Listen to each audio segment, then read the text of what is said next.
Loki Season 2 off with a banger. And look, we're all back together again. I can't remember the last time I saw these people. Let's roll it.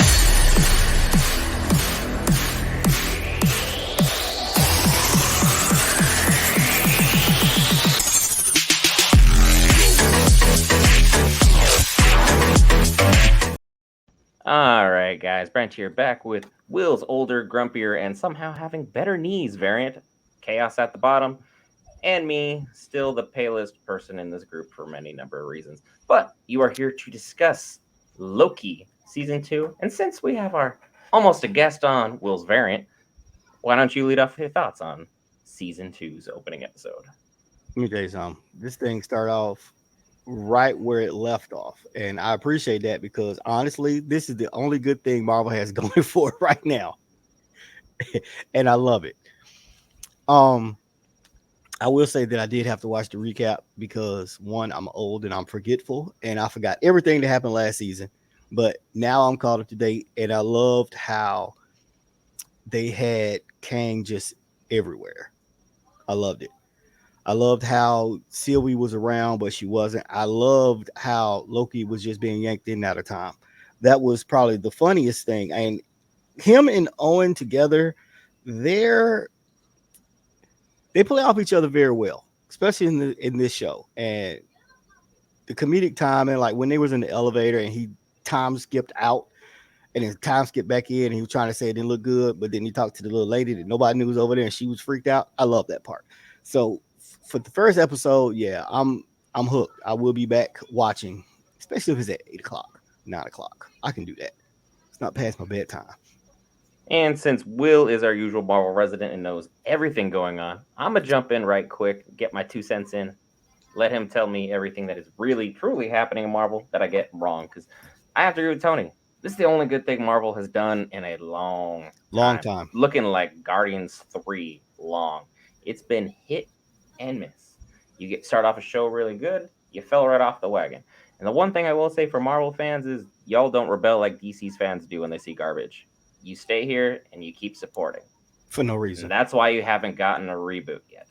But at the same time, things have kind of worked out like this show. And if this whole variant thing, time skipping in and out of time continues to work in their favor, they could just rewrite anything that they didn't like that they have made out of existence, Yep. which is exactly what we were hoping the Flash was going to do for DC, but mixed bag there all together. I love what we've seen from episode 1, and to be honest, I really wanted to hate this show so we could just say Marvel has been doing a bad job. No, even writing through the strike, this worked out for him. Tom Middleton, bravo to you and Owen Wilson on this one. He is a Props. great actor. He's a great actor. Will, tell me everything we need to know about Marvel. I mean, with this one, I mean, it's kind of hard to say which direction they're going to go. There's so many things they can do if they want to rewrite certain things that are going on. If they want to keep things the same and just add a couple characters in. If they want to start splitting up and adding variants from different properties, again, we can have an alternate. If they don't want to bring back a certain person for for any number of reasons, they can now rewrite that person out of the timeline and or put somebody else in with a new face and still keep the same character. We have options now as far as keeping the continuity of what the MCU is trying to do and what direction they want to go with it. Now with Loki, this episode started off again with the same as where they were going with the last episode in the last season, bringing us right in, picking up right where it left off. I do like the time slipping thing. That was really fun to see. But how much of a factor is that going to be playing forward, or is it just one little quirk just to kind of get Loki settled and put in the midst of things so he can now run around and do what he needs to do? Basically, he's running around like a TVA agent. It's kind of seen where he was criminal the entire first time, and it seems like now he's going to be running around doing most of what the TVA's dirty work that needs to get done to fix whatever the problem is. Ouroboros was an interesting character. Uh-uh. He Pinches was of a power. likable dude, which is a problem. Pinches of power. That's who that is. He will always be Goonies to me. He's ready to go. Looks like he's just gonna kind of get them whatever they need whenever they need it and kind of set them up. I don't know how long his longevity is going to be throughout the series, but he's very focused on protocol, I guess, how things need to be done. So he's going to be the one that kind of, I guess, keeps them in line, and they're going to be kind of skewing from the timeline, doing whatever it is they need to do. But he's probably going to be their main point of operations as far as the TVA goes. And it was nice to see Casey back too. Casey was fun in the first one, so it was just nice to have him back and make another appearance. Especially since Loki almost killed him when he Pretty much in front of him.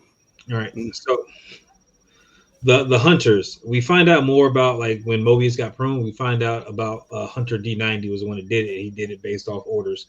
He had a job to do, so he did his job. So no hard feelings kind of thing.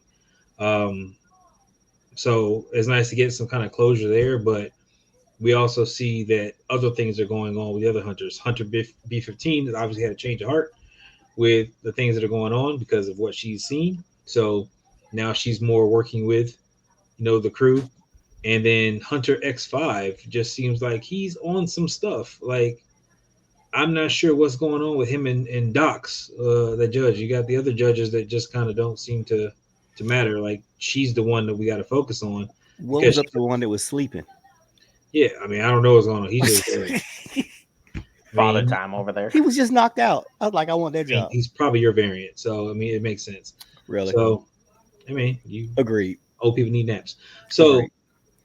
I want to know what's going on with Docs and what her relationship is with Hunter X5, because they were real close and chummy with the whole head to head. I don't know if it was like, a mother type son type thing or whatever's going on. That's what it looked like, but you just don't know because Kentucky could be. I don't know what's going on, but they definitely got an agenda, and his agenda is whatever her agenda is. Yep. Because he seems like he's mama's good little boy, and he's going to do whatever it is that she needs. And even when he started to talk out of line, she's like, shut that down real quick. And he kind of fell back in line, and he's doing whatever it is that, she says do. So Docs is up to something. The fact that she got that entire, platoon heading out to go hunt down Sylvie and figure out whatever's going on with Sylvie, that's a big thing. Like, what is her reason for going after Sylvie? Is she working for, He Who Remains? She kind of reminds me of Renslayer to a degree, because, again, they both have very singular focus for what it is they have to do. But again, I don't know who she's working for. If she's working for Kang, is she still trying to fix up some loose ends and stuff, or does she have a ulterior motive? Is she working for another Kang, or He Who Remains, however you want to put it? What's going on with her? So that's going to remain a mystery probably for a little while until they give us more. Now, this is only 6 episodes long, so we should get some closure, I guess, as far as that goes. Probably within episode 3-4 is usually the turning point, and then they'll close it out. But I don't know what they're going to do. Right now, it's just kind of nobody's pruning anything.